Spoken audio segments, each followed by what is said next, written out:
Deep in the heart of Guyana, a small South American nation with a rich and complex history, exists a tradition that seems unbelievable to outsiders: buying a wife at the market. This practice, deeply rooted in the cultural fabric of certain rural communities, has been passed down through generations. It is a tradition that, while shocking to many, holds a significant place in the lives of those who partake in it. This practice, while not as common as it once was, continues to stir up controversy and ignite debate about cultural relativism, human rights, and the very definition of marriage. The marketplace, a bustling hub of activity, becomes a stage where age-old customs clash with modern values. Here, the voices of the past echo through the lively debates of the present, each side fervently defending their perspective. It's a world away from the Western ideals of romantic love and individual choice, challenging our preconceived notions of relationships and societal norms. In these communities, marriage is not just a union of two individuals but a binding contract that involves families, social status, and economic stability. The concept of love, while not absent, is intertwined with practical considerations that are often overlooked in Western societies. Join me as we venture into the heart of this tradition, exploring its historical roots, cultural significance, and the ethical dilemmas it presents. We will speak with locals who have lived through these customs, historians who can provide context, and activists who are working towards change. Through their stories, we will gain a deeper understanding of the complexities involved. This is not a tale of exploitation or a simple transaction of flesh and blood. It's a complex tapestry woven from threads of poverty, tradition, and the enduring human need for companionship. The market, with its vibrant colors and bustling energy, serves as a backdrop to these intricate human stories. Each item sold, each conversation held, adds another layer to the rich tapestry of this tradition. It's a story that demands to be told, understood, and discussed, with sensitivity and an open mind. As we delve deeper, we will uncover the nuances that make this tradition both fascinating and controversial. We will see how it has evolved over time, adapting to the changing world while still holding on to its core values. This journey will not only shed light on the tradition itself, but also on the broader human experience, revealing the universal themes of love, survival, and the quest for connection. To understand this unique tradition, we must journey back in time to Guyana's colonial past. Guyana, a country on the northern mainland of South America, was once a British colony. Its history is deeply intertwined with the sugar industry, which played a pivotal role in shaping its social and economic landscape. The lush landscapes and colonial architecture that we see today are remnants of a bygone era, a time when the sugar plantations were the lifeblood of the colony. The abolition of slavery in the British Empire in 1834 led to a shortage of labor on sugar plantations. The end of slavery was a monumental step towards human rights, but it also created a significant economic challenge for plantation owners. They needed a new source of labor to maintain their vast sugar estates. The solution they found was the indentured labor system, a practice that would bring profound changes to Guyana's demographic and cultural fabric.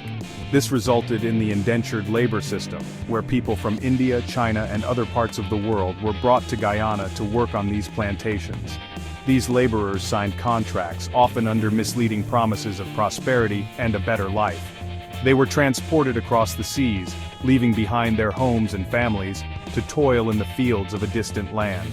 The journey itself was arduous, with many facing harsh conditions even before they set foot on Guyanese soil.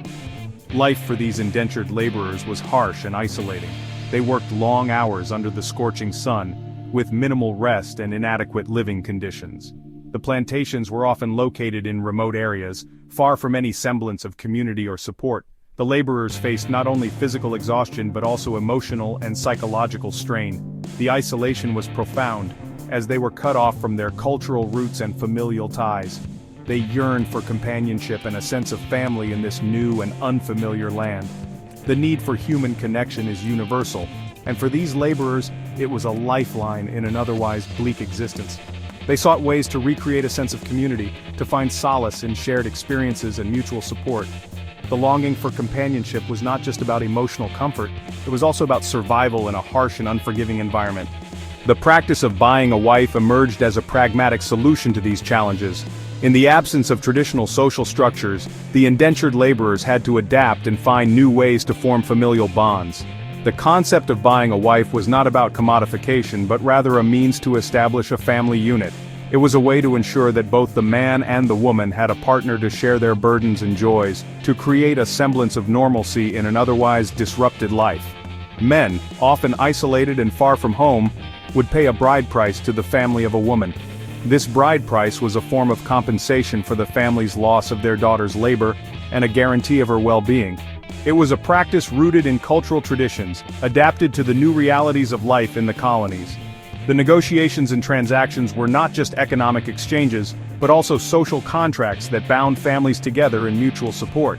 This wasn't seen as purchasing a possession but rather as a form of compensation for the family's loss of their daughter's labor and a guarantee of her well-being.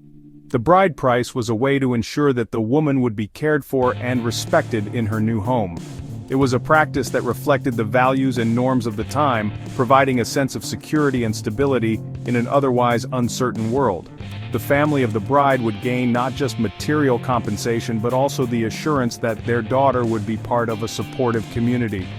This historical context is crucial to understanding the tradition's origins and its evolution over time.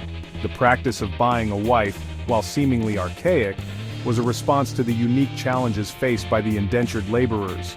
It was a way to navigate the complexities of life in a new land, to build connections, and create a sense of belonging.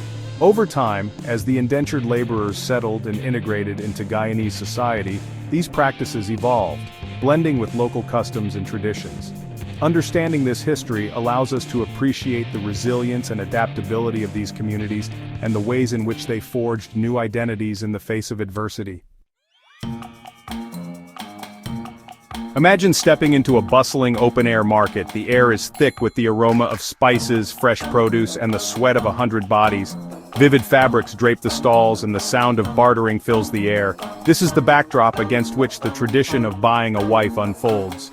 It's not a designated section of the market, but rather an unspoken understanding, a network of whispers and discreet negotiations.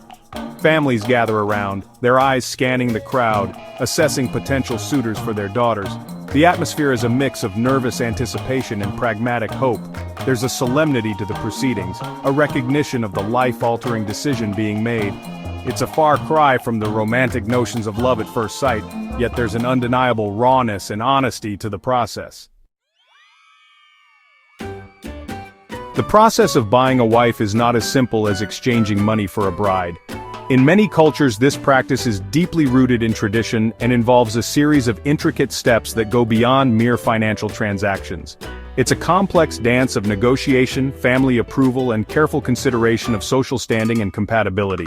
The families involved must weigh various factors, including the social and economic status of both parties, their reputations, and the potential for a harmonious union.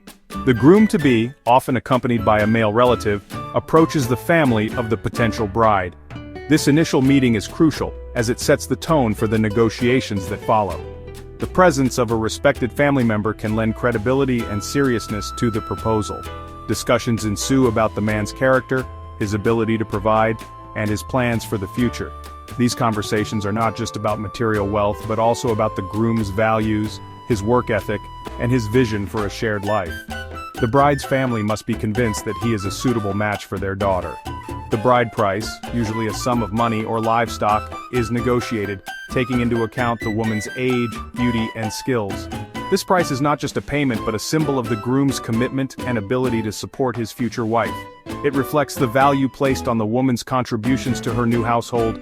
The woman's consent is paramount, and she has the right to refuse any proposal. Her voice is a critical part of the process, ensuring that she is not merely a passive participant, but an active decision-maker in her future. This respect for her autonomy is a vital aspect of the tradition. Once an agreement is reached, the families celebrate with food, drink, and traditional music. This celebration is not just a formality but a joyous occasion that marks the beginning of a new alliance between two families. It is a time for both families to come together, share their happiness, and build a foundation for future cooperation and mutual support.